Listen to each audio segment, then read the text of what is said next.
शोषितों वंचितों के जीवन में एक ऐसा ही उजाला तैयार कर देगी जैसा उजाला आपने यहाँ अभी मेरे कहने के बाद कर दिया है। मैं आपसे अपील करूंगा नौजवान साथियों, बैठ जाओ।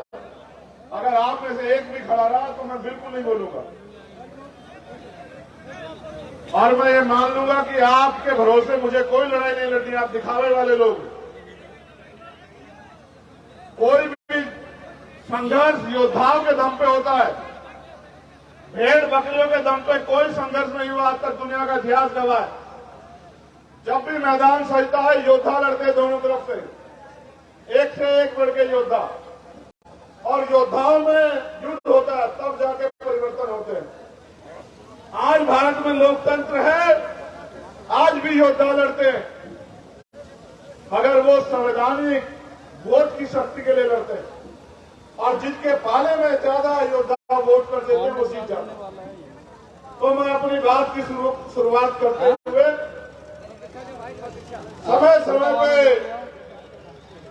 भारत की धरती पे जन्मे सभी संतों गुरुओं महापुरुषों को नमन करता हूं। महामानव तथागत बुद्ध से लेके संत शिरोमणि सद्गुरु रविदास,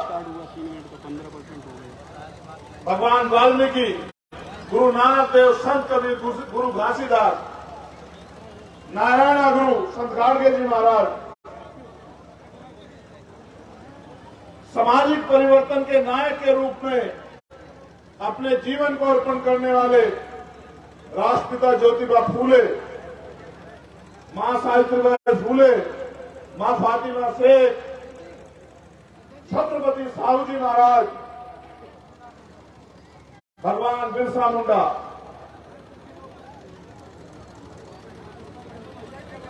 उत्तर भारत में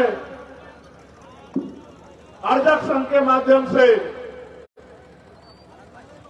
मानवता के आंदोलन को आगे बढ़ाने वाले महामना रामसूर वर्मा, चौधरी महाराज सिंह भारती, बाबू श्री दयाल चौरसिया, संत राम बीए प्रजापति,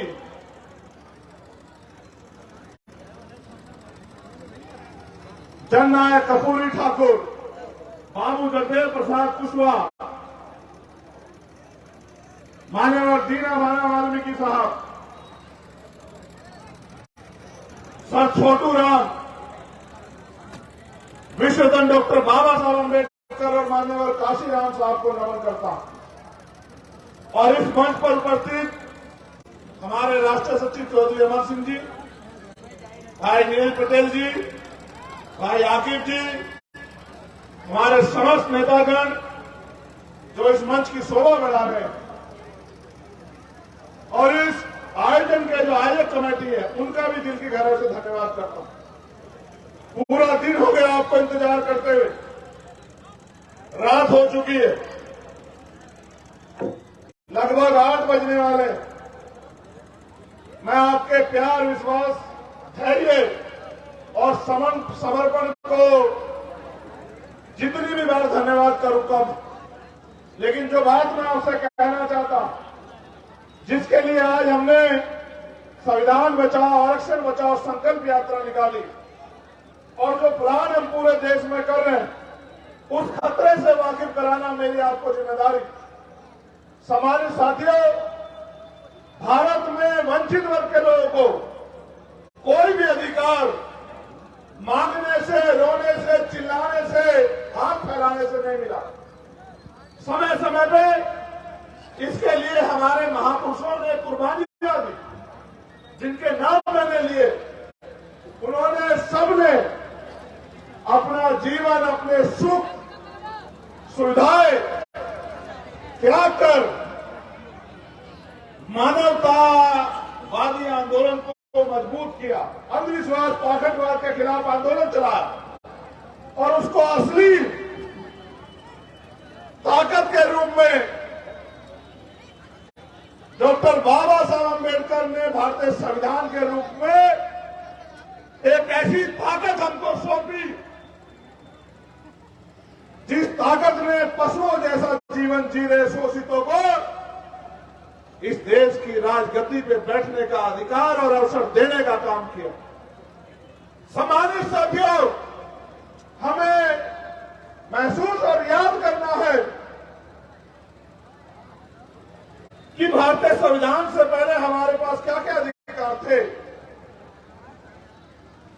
क्या हम पे पढ़ने का अधिकार था? क्या हम पे मंच सजा के बोलने का अधिकार था? क्या हम पे अच्छे कपड़े पहनने, अच्छे घर बनाने, डॉक्टर, इंजीनियर, आईएएस, आईपीएस और प्रधान से लेकर प्रधानमंत्री, मुख्यमंत्री, राज्यपाल बनने का अधिकार था? विधायक, एमपी बनने का अधिकार था? देश की महिलाओं पे एक पार्षद से लेके और राष्ट्रपति बनने का अधिकार था? तो पूरी जानकारी करने के बाद ये पता लगता है कि भारतीय संविधान के आने के बाद जिन पे ना के बराबर अधिकार थे, उस हर एक व्यक्ति को भारत में समता, समानता, भाईचारा, अवसर की समता और स्वाभिमान सम्मान से जीने का अवसर जो है वो भारत के संविधान ने दिया। आज चाहे इस्लाम को मानने वाले लोग हो, सिखिज्म को मानने वाले लोग हो या सनातन को मानने वाले लोग हो या भगवान बुद्ध को मानने वाले लोग हो, इन तमाम धर्मों को मानने की आजादी भी भारतीय संविधान ने दी। अगर आज शोषित वर्ग के लोग राजनीतिक आरक्षण के जरिए प्रधान से लेकर चेयरमैन और विधायक और सांसद बनते हैं, तो ये अवसर भी भारत के संविधान ने दिया। लेकिन साथियों, आज संविधान पे खतरा मंडरा रहा, और ये खतरा मैं नहीं कह रहा, ये खतरे का जिक्र किया आरएसएस के लोगों ने। अगर आरएसएस का इतिहास जानोगे तो संविधान के 5वें दिन लागू होने के बाद इन्होंने संविधान का विरोध किया, और सिर्फ संविधान का विरोध नहीं किया, देश के मेरे सम्मानित लोगों, भारतीय तिरंगे का विरोध भी आरएसएस के लोगों ने करने का काम किया। और उन्होंने कहा कि हम वो तिरंगा जिसमें हमारा भारत का शहीद लिपट के आता है, जिस तिरंगे के सम्मान को, जिस तिरंगे की शान में हम गौरव से सलूट करते हैं कि वो तिरंगा हमारा देश का राष्ट्र ध्वज नहीं है, ये आरएसएस के लोगों ने कहा। आज प्रधानमंत्री के आर्थिक सलाहकार समिति के अध्यक्ष ये कहते हैं कि भारतीय संविधान को बदल देना चाहिए, तो हमें यह समझना पड़ेगा कि आरएसएस और बीजेपी हमारी वोट के जरिए सत्ता में आके भारतीय संविधान को कुचलने का काम कर रही है, उसको खत्म करने का काम कर रही है, इस देश के संविधान की मूल भावना को बर्बाद करने का काम कर रही है। वैसे तो सम्मानित साथियों, ये बुद्ध की धरती है और बुद्ध शांति के प्रतीक है, लेकिन मुझे ऐसा लगता है कि आज भगवान बुद्ध के शांति की धरती से हमें क्रांति की शपथ भी संकल्प भी लेना पड़ेगा। क्योंकि सम्मानित साथियों, बाबा साहब अम्बेडकर ने भी कहा कि जिस कौम का नौजवान जीते जी अपने समाज के अधिकारों की लड़ाई नहीं लड़ता, वो जीते जी भी मरे हुए के समान होता है। मैं जब अपनी बात रखता हूं तो कई तरह समझाता हूं, और एक शायरी के रूप में मैं आपसे कह रहा हूं, आपकी ताकत का एहसास कराते हुए, कि राजमहलों से ये पैगाम है मेरा, देश के हुक्मरान के नाम, देश के प्रधानमंत्री के नाम, आरएसएस के मुखिया के नाम, कि हमारे सब्र का इम्तिहान मत लो, कि राजमहलों से खंडरों का रास्ता हो जाएगा, हम गरीबों से जो उलझेगा वो फना हो जाएगा। हम दरिया हैं, हमें मालूम है हुनर अपना, जिस ओर चल निकलेंगे रास्ता हो जाएगा। ये बात मैं कहना चाहता हूं देश के प्रधानमंत्री, गृह मंत्री और संघ प्रमुख को, कि किसी गलत फहमी में मत रहना। मेरे बहुजन समाज के नौजवान साथियों, अधिकारी, कर्मचारियों, आज हर स्तर पर आपका शोषण हो रहा है। मैं अपने नौजवान भाइयों से कहना चाहता हूं, आपको तय करना है कि आप गुलामी का जीवन जीना चाहते हो या संविधान के जरिए स्वाभिमान सम्मान का जीवन मिला है, उस जीवन को जीना चाहते हो, यह आपको तय करना पड़ेगा। और मैं अक्सर कहता हूं नौजवानों को कि संघर्षों के साए में घनघोर जवानी पलती है और इतिहास उधर झुक जाता है जिस ओर जवानी चलती है। मैं जवानों को यह कहना चाहता हूं, देश के साथ भारतीय संविधान की रक्षा की जिम्मेदारी, करोड़ों शोषितों वंचितों के हक अधिकार, देश की तमाम महिलाओं को सम्मान और अवसर की देने वाले संविधान की रक्षा की जिम्मेदारी आपकी। इस देश के जैन, बौद्ध, सिख, ईसाई और जिसके साथ सबसे ज्यादा अन्याय हो रहा है, मुसलमान को सुरक्षा की गारंटी देने की जिम्मेदारी आज हमारे कंधों पे है। इस देश के पिछड़े दलित आदिवासी वर्गों को उनके अधिकारों की रक्षा और संरक्षण देने की जिम्मेदारी आज हमारे कंधों पे है। आप हालात को देख लीजिए, किसी की हिम्मत नहीं पड़ पा रही है कि सरकार से जवाब मांगे, जो मना है बोल देते। हमने तय किया है कि इन पाखंडियों की अंधविश्वास की दुकान को भी ताला हम लोग लगाने का काम करेंगे। ये जो तमाम झूठ आडंबर चल रहा है,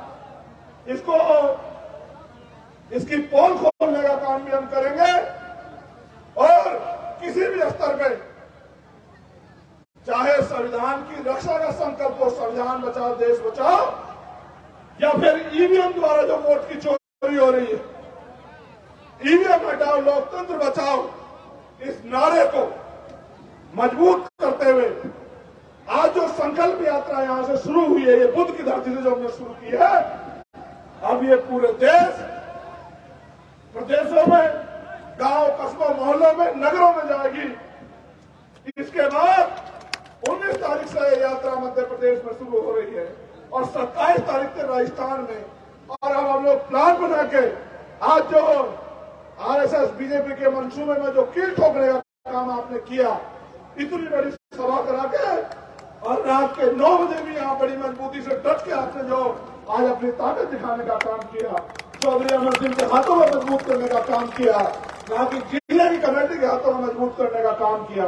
मैं विश्वास के साथ आपको कहना चाहता हूं कि उत्तर प्रदेश वो धरती है जिससे दिल्ली का रास्ता खुलता है। हम लोग पूरे उत्तर प्रदेश में संविधान बचाओ देश बचाओ, ईवीएम हटाओ लोकतंत्र बचाओ, इस यात्रा को के जरिए गांव गांव में जाके बहुजन समाज में भाईचारा पैदा करना और उनके ऊपर मंडरा रहे खतरे को जो देश के ऊपर मंडरा रहा है, इसके प्रति जागरूक करके इकट्ठा करने का काम हम लोग करेंगे। और जैसा सारे नेता कहते हैं कि बीजेपी को उत्तर प्रदेश में रोका नहीं जा सकता, मैं आपको विश्वास से कहता हूं कि पूरे उत्तर प्रदेश की गली गलियों में ऐसे घूम के हम अपने बहुजन समाज के लोगों को जगा के उत्तर प्रदेश से ही भारतीय जनता पार्टी का विजय रथ देंगे, ऐसा संकल्प भी हमें लेना।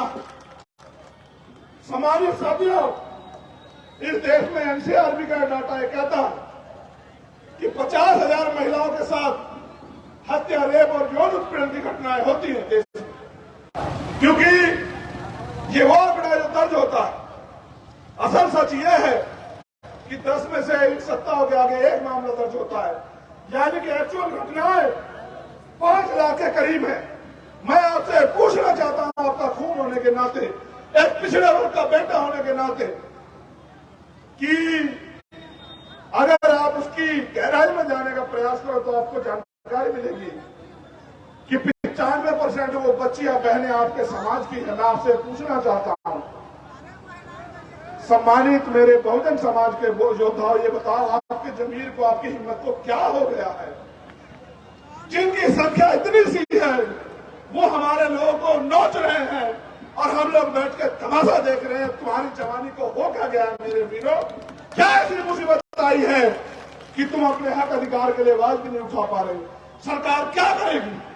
मेरे ऊपर सरकार के संरक्षण में भी गोली चली। आज उस गोली के बाद मैं पूरे रास्ते आपके सामने खड़े होकर आया। मौत तो कल भी आनी है, मौत आज भी आएगी। मौत अगर यहाँ आनी है तो मौत यहाँ भी आएगी, लेकिन डर कर अगर जीना है, ऐसे जीने को मैं जीना नहीं मानता। कितनी गोलियां मारेंगे, कितने चंद्रशेखर आजाद की लाशें, कितने चंद्रशेखर आजाद की लाशों से खून की वजह खेलेंगे। आपको बीमारी के जरिए बहुजन समाज के हर एक घर में चंद्रशेखर आजाद पैदा हो गया, सरकार को साथ जानकारी। इसलिए मैं आपसे कहना चाहता हूं कि अगर इस अन्याय को रोकना, नौजवानों को पर रोजगार चाहिए, आप गरीब जनता को महंगाई से निजात चाहिए, बहन बेटियों की सुरक्षा चाहिए, अगर हक अधिकार चाहिए, स्वाभिमान सम्मान का जीवन चाहिए, तो संघर्ष के लिए कमर कस लो वीर बहादुर जी। आपके साथियों, कोई रास्ता नहीं है, कोई आपके रोने चिल्लाने पर दया नहीं करेगा। अगर दया करता 2000 साल में कर देता। भगवान बुद्ध के समय से लेकर अब तक देख लो, 2250 साल हो गए, किसी ने आपकी उस पर दया नहीं की। जब तक आपकी लड़ाई लड़ी, आपके अपने लोगों ने लड़ी, तो दुश्मन से उम्मीद मत करो कि वो आपकी लड़ाई लड़ेगा। आपको अपने कंधे पे अपने आंदोलन को मजबूत करना पड़ेगा। और एक और बात, क्या इस लोकतंत्र में अमीरों का इलाज होगा, गरीब के बेटे आगे नहीं बढ़ सकते? कि मैं आपसे जानना चाहता हूं।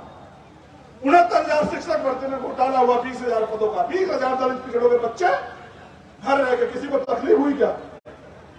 आप बताओ मेरे साथियों, 20,000 बच्चों को नौकरी मिलती, एक घर में 5 आदमी, 1 लाख लोग सुरक्षित होते, उसकी एक पीढ़ी सुरक्षित होती। क्यों नहीं बोले नेता? दरोगा भर्ती में घोटाला हुआ, किसानों के साथ अन्याय हुआ, किसानों का एमएसपी गारंटी नहीं मिली। अगर आशा आंगनबाड़ी अपने हक के लिए लाठी मारते, कोई भी गांव का कर्मचारी अपने हक के लिए आएगा लाठी मारते। मैं आपसे जानना चाहता, जो आपको लाठी मार रहे हैं वो आपको अधिकार दे देंगे क्या? कब तक मेरे बहुजन समाज के लोग दुश्मन पे भरोसा करके लूटते पिटते रहेंगे? ये बंद होना चाहिए। इसलिए आज मैं ये बुद्ध की धरती से आपसे ये कहना चाहता हूं कि आओ मेरे साथ खड़े हो जाओ, अपने पैरों पे खड़े हो जाओ मेरे साथियों। जहां जहां बैठे हो वहीं खड़े हो जाओ और दोनों हाथ उठा के संकल्प करो मेरे साथ।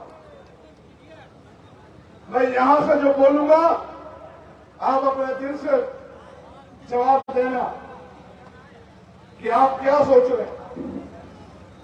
देश की रक्षा कौन करेगा? हम करेंगे, हम करेंगे। देश की रक्षा कौन करेगा? हम करेंगे, हम करेंगे। संविधान की रक्षा कौन करेगा? हम करेंगे, हम करेंगे। बहन बेटियों की रक्षा कौन करेगा? हम करेंगे, हम करेंगे। किसानों की रक्षा कौन करेगा? हम करेंगे, हम करेंगे। मजदूरों की रक्षा कौन करेगा? हम करेंगे, हम करेंगे। देश की रक्षा कौन करेगा? हम करेंगे, हम करेंगे। संविधान की रक्षा कौन करेगा? हम करेंगे, हम करेंगे। तो गांठ बांध लो।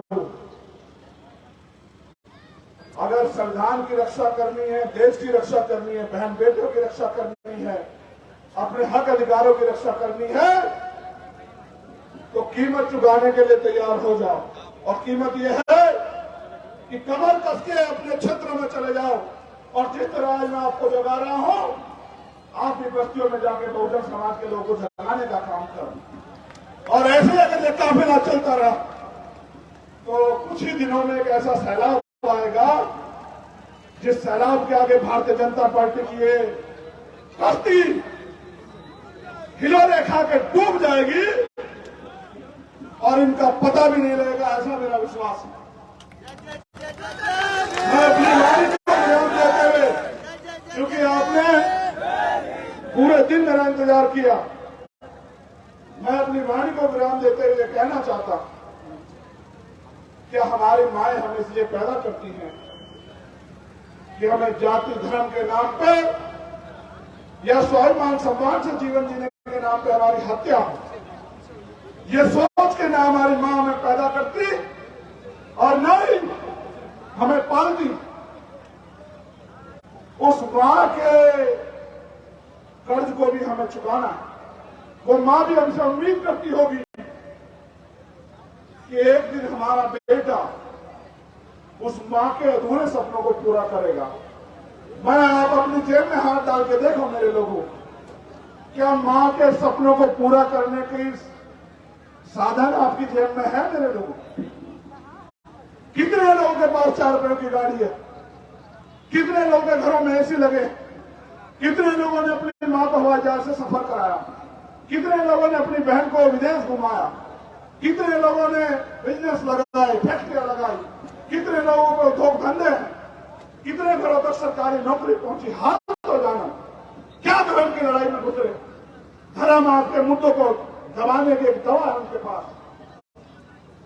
धर्म को हथियार बना के भारतीय जनता पार्टी हमें बेवकूफ बना के इकट्ठा करके अपना राज चला रही। कि धर्म के अफीम को जवाब आप जानते हैं, कमंडल की काट मंडल है।